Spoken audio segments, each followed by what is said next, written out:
chute de Miller, c'est Bagnaia qui a chuté. Fabio est champion. Alors on ne peut pas se réjouir de la chute d'un pilote, mais Fabio Quartararo est champion du monde. Fabio Quartararo voit son adversaire dans le bac à gravier et un virage, encore une accélération. Fabio va le faire. Fabio le fait. Fabio l'a fait. La moto française a enfin son roi. Son nom est Quartararo. Il est niçois et il est champion du monde MotoGP.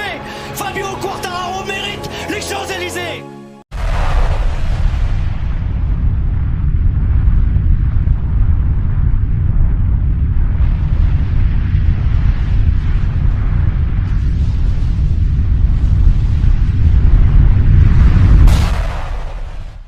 Fabio Quartararo voit le jour le 20 avril 1999, non loin de la mythique Baie des Anges. Issu d'une famille sicilienne et deuxième fils d'Étienne et Martine Quartararo, le petit Fabio n'a Dieu que pour la moto et en devient vite accro. Sous l'œil avisé de Jean-Philippe Henry et de son papa, ancien champion de France en 125 cm3, Fabio enchaîne les kilomètres et les tours sur le circuit de la Sarré et du Creusot en Saône-et-Loire. Au guidon de sa petite moto rouge, floquée du numéro 20 avec lequel il deviendra champion du monde quelques années plus tard, Fabio va en bluffer plus d'un, notamment un ancien champion de France 250 cm3, Jackie Honda, se distinguant dès son plus jeune âge par son pilotage souple et coulé d'une pureté remarquable, inégalée à ce jour et probablement inégalable. Étienne Quartararo le sait, Fabio possède un don qui ne demande qu'à fructifier.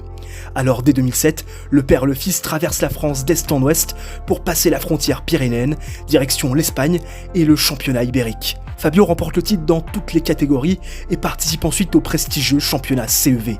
Considéré comme une usine à champions, le championnat d'Espagne est un défi de taille pour le petit Fabio, qui se retrouve au milieu d'Espagnols tous plus âgés que lui.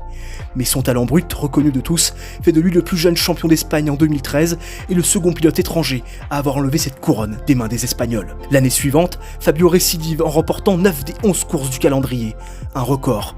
Des performances encore jamais vues qui attirent les teams les plus cotés de Moto3 et les filières les plus ronflantes du MotoGP. Courtisé, Fabio s'engage finalement avec Estrella Galicia en 2015 aux côtés de l'espagnol Jorge Navarro. Team Moto3 affilié à la marque Honda, celle du numéro 93, Marc Marquez. En mars de cette même année, Fabio devient donc le plus jeune pilote de l'histoire à poser ses roues sur un circuit de Grand Prix moto. Bénéficiant au passage d'une dérogation pour concourir, Fabio peut alors participer à la première course du calendrier à l'âge de 15 ans, 10 mois et 9 jours, établissant du même coup un nouveau record de précocité. Précoce est d'ailleurs son deuxième prénom puisque dès le Grand Prix des Amériques, second rendez-vous de la saison, Fabio monte sur son premier podium après une course pleine de promesses, achevée à la deuxième place. El Diablo, de son surnom, réitérera cette performance lors du Grand Prix des Pays-Bas dans la mythique cathédrale d'Assen. Mais malgré ces deux coups d'éclat, Fabio n'aura pas l'occasion de peser au championnat.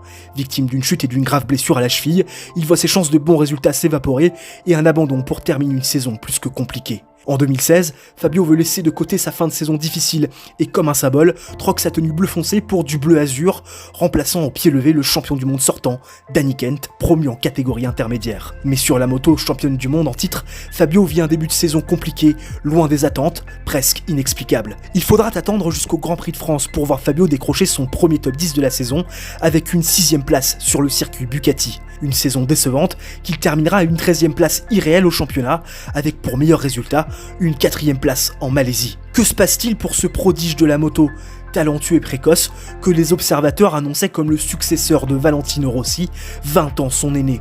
Des questions que Sito Pons ne s'est pas posées. En 2018, le créateur de champions signe Fabio Quartararo dans le team HP40, engagé en Moto 2. La montée des Diabolos aux catégories intermédiaires, sans résultat significatif, fait grand bruit dans le paddock, au point de se poser la question de sa légitimité dans ce championnat très relevé. Des doutes que Pons lève d'emblée. Pour lui, Fabio doit être accompagné pour permettre à son talent presque inégalé d'enfin exploser.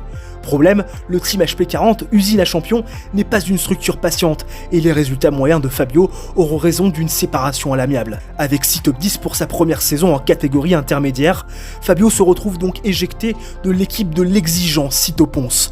Mais par le biais d'Éric Mahé, manager de l'époque, Fabio retombe sur ses pieds au sein du team Speed Up.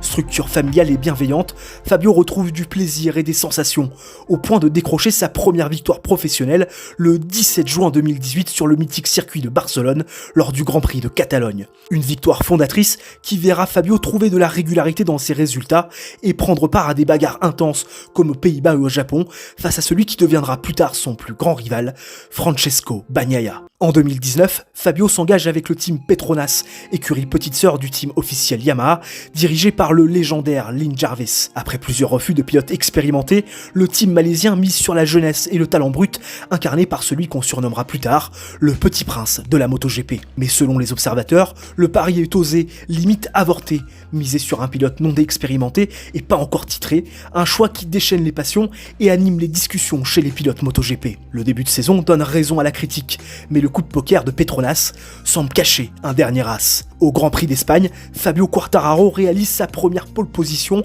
et devient le 4 mai 2019 le plus jeune poleman de l'histoire de la MotoGP à l'âge de 20 ans et 4 jours.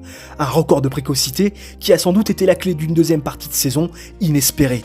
7 podiums et 3 batailles avec l'intouchable Marc Marquez pour une 5e place au classement pilote et un titre de meilleur débutant. 2020 est donc placé sous le signe de la confirmation.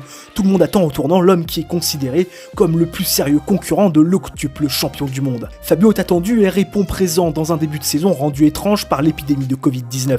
2 victoires pour commencer l'année sur son circuit de Jerez, théâtre de ses premiers succès en championnat d'Espagne. Fabio va même être placé au rang de favori après la grosse chute de Marc Marquez qui doit se retirer pour être opéré. Le Français va s'imposer une 3e fois cette année-là avec une victoire en Catalogne au forceps devant les Suzuki. Il mènera même le championnat pilote la moitié de la saison, mais les problèmes de Yamaha et la mauvaise gestion de Fabio laisseront Giovannini ravir la couronne mondiale. Une 8e place pleine de déception pour un homme qui était venu conquérir un trône, rendu vacant par le maître incontesté de la MotoGP. 2021 est placé sous le signe de la nouveauté et de l'ambition affichée.